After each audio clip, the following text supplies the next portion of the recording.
오늘은 오순절입니다.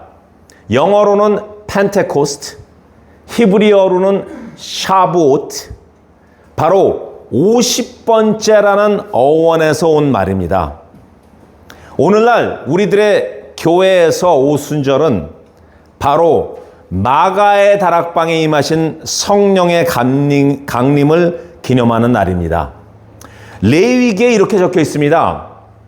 안식일 이튿날, 곧 너희가 요제로 단을 가져온 날부터 세어서 7 안식일의 수요를 채우고 7 안식일 이튿날까지 합하여 50일을 세어 새 소제를 여호와께 드리되, 상당히 헷갈립니다. 그런데 이렇게 이해하시면 됩니다. 이 바로 오순절은요, 첫 수확한 밀의 열매를 감사함으로 하나님께 드리는 그 제사의 날이며, 밀로 만든 2빵을 올리는 날입니다. 그러면서 이스라엘 백성이 이집트에서 나와서 시내산에서 머무를 때 오순절날, 이 50번째 되는 날에 하나님께서 율법을 주셨다고 유대의 전승은 이야기를 합니다. 신약에 와서는 여러분들이 잘 아시다시피 예수님 승천 이후에 예수님께서 약속한 성령을 보내신 날이 되었습니다. 여기서 중요하기 때문에 우리가 기억해야 될 것이 2가지가 있습니다. 그 첫 번째는 안식일 다음 날, 안식일이 언제죠? 토요일이죠. 안식일 다음 날, 바로 그 주일을, 지금으로 말하는 주일을 우리는 초실절이라고 합니다. 초실절은 영어로 first fruit입니다. 이때는 밀의 첫 수확이 아니라 보리의 첫 수확을 드리는 날로부터 49일을 계산해서, 다시 말해서 7주간 7번째 안식일이 있으니까 그렇게 되면 7 곱하기 7, 49일. 그래서 오순절을 77절이라고 부르는 사람들인데 너무 헷갈려요. 사실은 오순절에 이꼬르 77절 플러스 1이어야 돼요. 49일 플러스 1 데이 모어죠. 두 번째는, 또 중요한 거 두 번째는, 오순절은 아무 안식일 다음 날 49일 플러스 1을 하는 것이 아닙니다. 이것은 하나님께서 구원의 계획을 미리 세우시고 구약 때부터 직접 만드시고 약속하시고 직접 행하신 중요한 절기로부터 카운트됩니다. 언제냐고요? 바로 6월절입니다. 아무 안식일부터 49 플러스 1을 하는 게 아니에요. 바로 6월절 때부터 시작해서 49 플러스 1이 되는 것입니다. 여러분들의 이해를 쉽게 하기 위해서 이렇게 제가 또 도표를 만들었습니다. 6월절, 초실절, 오순절. 구약의 의미는 이스라엘이 애굽에서부터 해방됨, 어린 양의 피로 죽음에서부터 보호받음. 여러분들 아시죠? 10가지 재앙 중에서. 그 다음에 신약의 성취는 바로 예수님이 하나님의 어린 양으로 십자가에 죽으심으로 우리를 죄에서 구원하심의 의미를 갖고 있고요. 초실절은 6월절 토요일 날이죠. 다음 날이니까 우리로 말하면 주일이죠. 보리추수의 첫 열매를 하나님께 드림, 하나님의 공급에 감사하는 것. 그리고 물음표인데 이건 잠깐 놔두자고요. 그리고 오순절, 밀추수의 완성, 첫 열매를 드리는 감사의 절기. 유대 전통에서는 율법이 시내산에서 주어졌다는 이것을 기념하는 것이고, 신약에 와서는 성령의 강림하심, 바로 교회의 탄생, 하나님의 율법이 돌판이 아니라 우리 마음판에 기록된 날로 이렇게 하는 것입니다. 자, 저 도표에서 물음표를 한 이유는 무엇일까요? 바로 여러분들께 질문하기 위해서입니다. 무슨 날일까요, 저 날이? 신약적인 의미는 6월절에 예수님이 돌아가셨죠. 그리고 부활이죠. 부활. 초실절이 바로 부활입니다. 그래서 고린도전서 15장 20절 보면 그러나 이제 그리스도께서 죽은 자 가운데서 다시 살아나사, 부활절이죠. 잠자는 자들의 첫 열매, 보리의 열매가 되었다. 이렇게 된 것입니다. 쉽게 더 얘기하자면 6월절은 패스오버, 예수 그리스도의 죽으심, 그리고 초실절은 예수 그리스도의 부활하심, 오순절은 성령님의 강림. 너무나 복잡하죠. 그런데 아셔야 됩니다. 이것이 다 피가 되고 살이 되고 영이 되는 내용입니다. 오순절도 예수님께서 예고하셨습니다. 사도행전 1장 4절 사도와 함께 모이사 그들에게 분부하여 이르시되 예루살렘을 떠나지 말고 내게서 들은 바 아버지께서 약속하신 것을 기다리라. 결국 구약 오순절의 50을 풀필하기 위해서, 약속하시기 위해서 부활하신 후에 40일 동안 제자들에게 나타나시고 하늘로 승천하실 때 곧 성령이 올 것이라는 것을 예고하시면서 그로부터 정확히 10일 지난 오순절날 마가의 다락방에 모인 120명의 성도에게 성령이 임하게 된 것입니다. 자, 오순절의 가장 큰 사건은 무엇일까요? 성령 강림입니다. 성령이 임하시면 우리는 무엇을 느낄까요? 바로 성령의 힘입니다. 성령의 힘. 그래서 오늘 설교의 주제는 바로 성령의 힘입니다.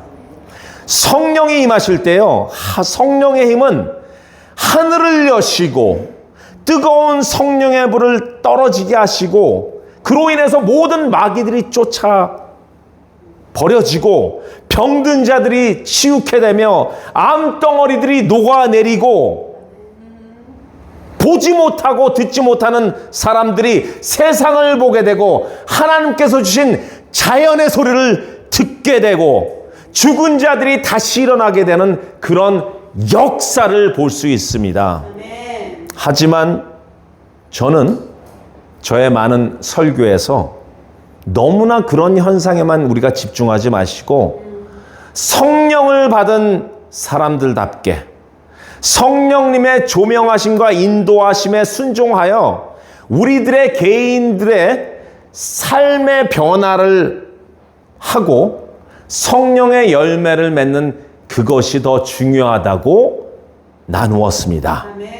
성령이 임하시고 성령을 받고 성령을 체험하고 성령을 경험하게 되고 삶 자체가 변화를 일으켜서 성령의 열매를 맺게 되면요, 그것이 바로 진리이고 그것이 바로 진정한 사실입니다. 그런데 이번 주 말씀을 준비하면서 특히 다른 나라의 바닷가 앞에서 설교를 준비하면서 하나님께서 주신 마음은요, 성령이 임하셔서 성령의 힘은 과연 우리들의 삶에 어떤 일을 하실까에 대해 좀 더 프랙티컬하게 실천적으로 나누라는 감동을 주셨습니다. 그래서 나누어 보겠습니다. 성령의 임재에 따른 성령의 힘은 우리를 어떻게 하게 할까요? 기쁨 충만. 그런데 더 디테일하게, 더 실천적으로 바로 이것입니다. 방언을 하게 합니다. 어떤 교단에서 강조하는 성령 받은 사람들은 무조건 방언을 해야만 되고 못하면 성령을 받은 게 아니라고 하는 것을 저와 저희 교회는 인정하지 않는다고 말씀드렸습니다. 방언은요, 성령께서 각 사람에게 그분의 뜻에 따라서 다양하게 나누어 주신 은사 중 하나이고 모든 성도에게 동일한 방식으로 주어지지 않으며 각 사람의 부르심과 필요에 따라 주어지는 성령의 선물이고 방언의 은사는 성령의 힘을 통해서 그 방언의 은사를 받은 사람들에게 능력을 주는 것에 의심의 여지가 없습니다. 그 방언의 은사를 받은 사람들의 능력은 바로 이렇습니다. 방언은요, 자기 자신을 세웁니다. self-edification. 방언을 말하는 자는 자기 덕을 세우고 예언하는 자는 교회 덕을 세우나니 방언은 영적 자기 강화의 도구입니다. 영이 자기가 기도하는 것이 아니라 영이 하나님께 기도하고 하나님과 직접 교통하고 소통하는 방법입니다. 마음이 지치거나 너무나 낭만 가운데 기도할 힘조차 없는 사람들이 방언을 통해서 성령 안에서 영이 하나님과 연결되는 그런 역사를 봅니다. 엘리 제사장이 한나에게 너 술 취했구나. 왜냐하면 막 떠들어대니까 이상한 소리로. 바로 그때 한나의 입에서 나온 탄식의 소리는 분명 방언이라고 저는 믿습니다. 두 번째, 방언은 어떤 일을 하느냐? 바로 하나님께 비밀을 말합니다. 방언을 말하는 자는 사람에게 하지 아니하고 하나님께 하나니 이는 알아듣는 자가 없고 영으로 비밀을 말함이라. 아멘. 방언은 하나님께 직접 드리는 기도로서 사탄과 악한 영들이 그리고 다른 사람들이 이해할 수 없는 영적인 암호와 같은 하늘의 기도입니다. 하나님과만 교통하는 거예요. 다른 사람들이 알아듣지 못해. 그런데 제가 하나 질문하겠습니다. 방언하시는 분들. 방언하실 때 여러분들은 어떤 내용으로 방언하시는지 아십니까? Sometime 우리 알고 있죠? 그런데 말은 이상하게 나오는 거 아니에요? 예. 우리는 그렇게 하나님과 교통하는 것입니다. 세 번째, 방언은요, 성령의 충만함을 유지하게 합니다. Spiritual refresh and renewal. 바울은 나는 너희 모든 사람들보다 방언을 더 말함으로 하나님께 감사하노라. 성령의 충만을 유지하고 영적인 민감함을 회복합니다. 네 번째, 방언은요, 하나님의 뜻대로 기도합니다. 우리가 마땅히 빌 바를 알지 못하나 너무나 연약한 나머지 여러 가지 문제가 생겼을 때 우리가 어떤 말로 하질 못해요. 말이 안 떠져요. 입이 안 떠진단 말이에요. 어떤 말을 어떤 기도를 해야 될지 모르지만 성령이 말할 수 없는 탄식을 통해서 우리를 통해서 입을 벌리게 하고 하늘에 방언을 하게 하는 것입니다. 그래서 방언을 통한 기도는 우리의 의지나 이해를 넘어서 성령께서 하나님의 뜻에 따라 직접 간구하는 도구입니다. 자, 다음. 성령의 임재에 따른 성령의 힘은 과연 우리를 어떻게 할까요? 바로 엄청난 일들을 목격하고 경험하고 체험하게 합니다. 오늘 본문만 보아도 알 수 있습니다. 성령의 힘으로 인해서 하늘로부터 급하고 강한 바람 같은 소리가 있어. 그걸 들었잖아요. 휘 하는 그런 소리를 들었을 거 아니에요. 그리고 불의 혀처럼 갈라지는 것들이 각각의 머리에 임하는 것을 보았대요. 그리고 12절에는 길가 지나가는 사람들이 자기 나라로 말로 이 갈릴리 사람들이 하는 것을 보고 다 놀라며 당황하여 서로 이르되 이게 어찌된 일이냐 놀라는 것입니다. 성령이 임하시면요 이렇게 엄청난 일들이 일어납니다. 우리 교회 우리들의 모임도 이런 일들이 기도 모임 중에 찬양 예배 중에 주일 예배에 일어났으면 합니다. 똑같은 현상이 아니더라도요 놀라운 기적과 이적들이 일어나기를 기도합니다. 그리고 그것을 목격하고 체험하고 경험했으면 합니다. 그동안 대형교회에서 세련된 양육과 멋진 설교들과 웅장한 찬양팀과 또 성가대의 소리와 정통을 외치며 정숙하고 업그레이드된 신앙생활에 익숙하신 분들은 이런 오늘과 같은 나눔 자체가 상당히 거북함을 느끼실 것입니다. 이해합니다. 왜냐하면요 성령의 임재를 교묘하게 가장하고 기적과 이적을 꾸며내어서 별 이상한 짓거리들을 하는 목사들, 거짓 목사들과 사도들과 전도자들 때문에 성령의 임하심, 임재, 셰카이나, 성령의 능력, 보데로소를 강조하지 않는 교회가 참 많기 때문입니다. 그리고 저처럼 성령을 받으면 성령의 열매를 맺는 삶을 살아야 된다고만 강조하기 때문이기도 합니다. 하지만 성령이 임하심은요, 여러 가지 기적과 이적이 일어나는 것도 진정코 사실입니다. 진리입니다. 믿을 수 없다고요? 그럼 당신은 성경을 믿지 않는 사람과 같습니다. 하나님께서 천지를 창조하신 것을 믿습니까? 홍해가 갈라짐을 믿습니까? 요나가 큰 물고기 배에 들어간 것을 믿습니까? 그러면 이건요, 죽은 예수님이 다시 부활하심은 믿습니까? 사울이 다메섹 땅으로 갈 때 만난 예수님의 임재를 믿습니까? 그거는 믿는데 왜 저건 안 믿으세요? 기적들은요. 말이 안 되잖아요. 자, 이제는 여러분들에게 질문하겠습니다. 성령이 임하신 성령의 힘으로 인해서 어떤 일이 일어나기를 원하시고 직접 목격하시고 체험하시고 경험하시기를 원하십니까? Everything이죠. What about this one? 바로 힐링, 치유입니다. 아멘. 시리아 군대 나아만 장군의 이야기를 여러분들 아실 겁니다. 나병 걸린 사람이죠. 요단강에 가서 7번 몸을 씻으라고 엘리사가 얘기했을 때 승질냈죠. 뚜껑이 열렸죠. 뭐? 나보고 가래? 7번을 그 더러운 요단강에 가서 씻으래? 그러나 그는 가서 씻었습니다.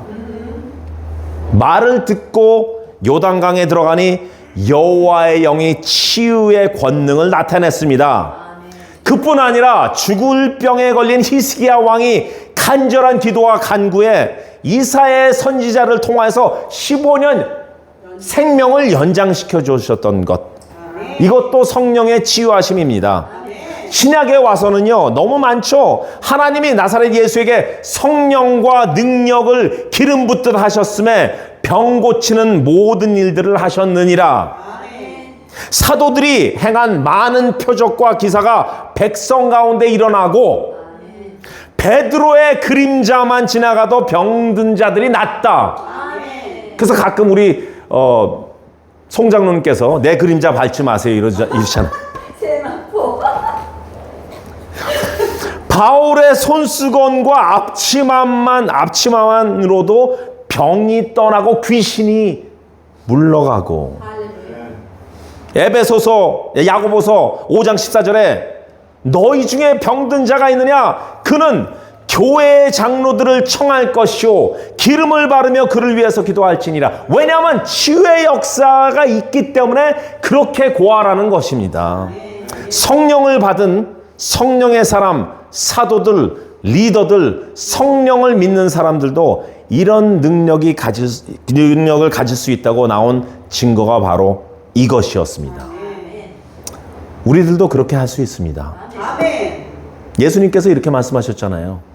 요한복음 14장 12절에 나를 믿는 자는 내가 하는 일을 그도 할 것이요 또한 그보다 더 큰 일을 하리니 이는 내가 내 아버지께로 감이라. 내가 내 아버지께로 가고 내가 성령을 보낼 테니 성령을 통하여서 너희들도 그 일을 하며 너희들도 그 더 큰 일을 할 것이다 라고 선포를 하신 것입니다. 믿으십시오. 이것은 단지 초대교회의 특별한 능력이 아니라 오늘날 교회에서도 유효한 원리입니다. 성령을 믿고 성령으로 치유 사역을 하십시오. 성령의 임재에 따른 성령의 힘은 우리를 어떻게 할까요? 기존 교회에서 상당히 꺼리고 언급하지 않는 것, 성령의 능력인 바로 축사입니다. 보통 교회에서는 축사 이야기를 했다가는 이상한 눈으로 쳐다보기 시작합니다. 그런데 사실이잖아요. 이게 그때만 일어난 일입니까? 지금도 일어나는 것입니다. 마가복음 16장 17절 같이 읽겠습니다. 믿는 자들에게는 이런 표적이 따르니니 곧 그들이 내 이름으로 귀신을 쫓아내며 새 방언을 받으며. 아멘. 성령을 받은 자는 예수님의 이름으로 그 권세로 귀신을 내쫓을 수 있다는 증거이고, 이는 교회의 영적 권세이고 표현입니다. 또 성령과 동행하심의 증거입니다. 정말 귀신이 떠나가고 그들을 덮고 있던 흑암 세력들이 완전히 무너지고 더 이상 불쌍한 영혼들을 붙잡고 있지 못하고 오히려 그 떠난 자리를 성령께서 충만하게 채워주셔서 180도 트랜스폼 되는 그런 역사를 기대하시고 기도하자고요. 아멘. 다음번, 성령의 임재에 따른 성령의 힘은 우리를 어떻게 할까요? 바로 성령의 메시지를 전달하는 예언입니다. 사도행전 2장 17절 같이 읽겠습니다. 하나님이 말씀하시기를 말세에 내가 내 영을 모든 육체에게 부어주리니 너희 자녀들은 예언할 것이요 너희 젊은이들은 환상을 보고 너희 늙은이들은 꿈을 꾸리라 하셨느니라. 이렇게 되면요, 바로 공동체의 유익과 덕을 세우는 것이고 하나님의 인도하심을 붙잡고 그것에 순종할 수 있게 됩니다. 더욱더 하나님의 음성에 귀를 기울이게 됩니다. 이번 우리 선교 때 통역자가 없어서 캔슬하려고 그랬잖아요. 그런데 그 주일날 이곳에 모여서 소위 우리가 디사이플 트레이닝 스쿨에서 배운 10스텝 기도를 했잖아요. 그때 하나님께서 주신 마음이 뭐였나요? 가라. 그러나 가르치지 말고 섬기고 오라. 기도 후 하나님이 주신 음성으로 받고 순종하며 그냥 답사하러 우리는 갔잖아요. 근데 답사라기보다는 너무나 큰 은혜를 저희가 받았습니다. 광야국제교회 성도 여러분, 하나님께서 우리 교회에게 주신 비전은 바로 치유와 회복입니다. 그래서 어떤 분들 말씀대로 왜 우리는 항상 어떤 아픔 가운데 있는 사람들만 옵니까? 하시는 질문에 대해서 정답을 벌써 하나님께서 주셨습니다. 비전이 치유와 회복이니 치유와 회복이 필요한 사람들을 너희에게 보내겠다 해서 계속 보내시는 이유입니다. 치유와 회복은 성령의 역사하심입니다. 그것을 통하여서 사람들이 치유가 되고 변하게 되는 것입니다. 그 하나님의 성령님의 역사하심은 직접 또는 우리를 통하여서 하십니다. 그런 도구로 사용되실 여러분들과 저를 예수 그리스도의 이름으로 축원합니다. 그리고 성령의 힘인 방언과 치유와 축사와 예언을 믿고 행하시는 여러분들이 되시기를 예수 그리스도의 이름으로 축원합니다. 마지막으로 성령의 임재에 따른 성령의 힘은 우리를 어떻게 하게 할까요? 바로 성도들의 담대함을 주십니다. 예수님께서 승천하시고 이제는 어쩌지? 우리는 도대체 뭐 하고 살지? 두려움 속에 있었던 제자들, 미래를 보지 못하는 제자들, 약속하신 성령 강림이 무엇인지조차 몰랐던 그 제자들이 그저 마가의 다락방에 모여서 소리쳐 기도했습니다. 그런데 그 성도들은 성령을 결국 목격하고 경험하고 체험했습니다. 그리고 일어난 일들이 바로 그들의 담대함입니다.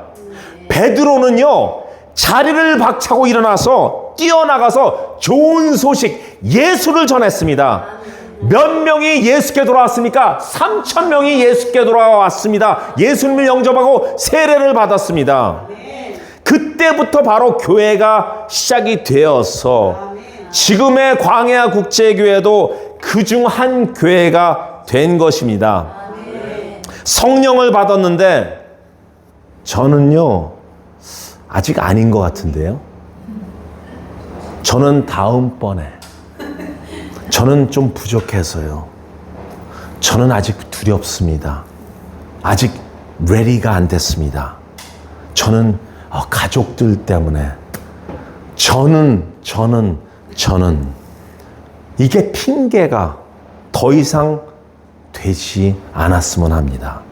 담대함으로 제가 하겠습니다. 주님, 제가 여기 있사옵나니 저를 보내주시옵소서 하는 그런 용기와 담대함이 생겼으면 좋겠습니다. 예수님의 약속으로 오순절에 오신 성령님은요, 예수님께서 승천하시고 오신 것으로 끝나거나 사라지지 않으셨습니다. 그때 오시고 돌아가지도 않으셨습니다. 그때 오신 그 이후부터 지금까지 계십니다. 그리고 후에도 계실 것입니다. 신구약을 통한 성령님의 임재하심과 그것을 체험하고 경험한 성도들은 바로 찐 성도들입니다. 그 찐 성도들은요, 잘 무너지지 않고 잘 휩싸이지 않고 어떤 시험에도 견뎌내고 성령님께서 분명히 인도해 주실 것을 믿으며 성령께서 주신 모든 선물들을 잘 사용하여서 하나님 나라 세우는데 노력을 할 것입니다. 그리고 성령의 힘을 목격하고 체험하고 경험했기에 아직도 길가에서 헤매거나 어떤 중독 가운데 빠져 있는, 그리고 어떤 육체적인 병, 그리고 감정적인 병, 우울증과 중독으로 인해서 세상을 등지려고 했던 그런 영혼들, 영적으로 너무나 무너져서 예수님을 떠난 형제 자매들을 위해서, 또 우리 주위의 식구들을 위해서 우리는 예수님의 이름으로 성령님의 힘을 간구하여 중보해야 되고 선포하며 치유와 회복 사역에 함께 해야 됩니다. 아멘. 할렐루야. 성령 강림 주를 축복하고 영광 드립니다. 정말 오순절 날 앞을 보지 못하는 두려움 가운데 있는 하나님의 성도들이 일단 모여서 이곳을 떠나지 말라는 하나님 예수님의 분부하심을 믿고 그저 모여서 우리가 무엇을 할꼬, 우리가 무엇을 하겠느냐, 그냥 기도하자 해서 시작한 기도에 바로 하나님께서 약속하신 성령이 강림하셔서 강한 소리를 듣고 또 각 사람에게 임한 성령의 불을 직접 목격하며 주신 그 역사하심으로 인해서 경험하고 체험하여 담대하게 일어서 하나님의 복음을 전하는 성도들이 된 것과 같이 우리도 같은 성정을 가진 하나님의 자녀들입니다. 담대하게 결단하겠습니다. 우리도 하나님께서 주신 은사를 발휘하겠습니다. 왜냐하면 하나님의 나라를 세우기 위해서입니다. 우리의 레pu테이션을 세우는 것이 아니라 하나님 성령의 힘을 보여주고 목격하게 하기 위해서입니다. 그러기 위해서 방언하겠습니다. 주십시오, 성령님. 치유하겠습니다. 예수님의 이름으로 치유하겠습니다. 예수님의 이름으로 귀신을 쫓아내겠습니다. 예수님의 이름으로 예언하겠습니다. 그래서 교회의 덕을 세우겠습니다. 그리고 담대하겠습니다. 모든 성도들이 함께 동일한 마음으로 무장되게 하여 주시길 간절히 기도드리며 이제는 우리 구주 예수 그리스도의 은혜와 하나님의 극진하신 사랑과 성령님의 감화 감동 인도하심이 오늘 오순절 기념날 기념주일에 이곳에 모여 성령님의 역사하심을 통하여서 이제 우리가 어떻게 할 것이냐는 것을 나눈 하나님의 형제 자매들이 결단하는 그 머리 위에, 그리고 지금도 성령님의 인도하심으로 인하여서 원근각지에서 예수 그리스도를 전하는 모든 선교사님들과 그 가족들 머리 위에 지금으로부터 영원토록 함께 있을지어다. 아멘. 아멘. 성령이여 임하소서.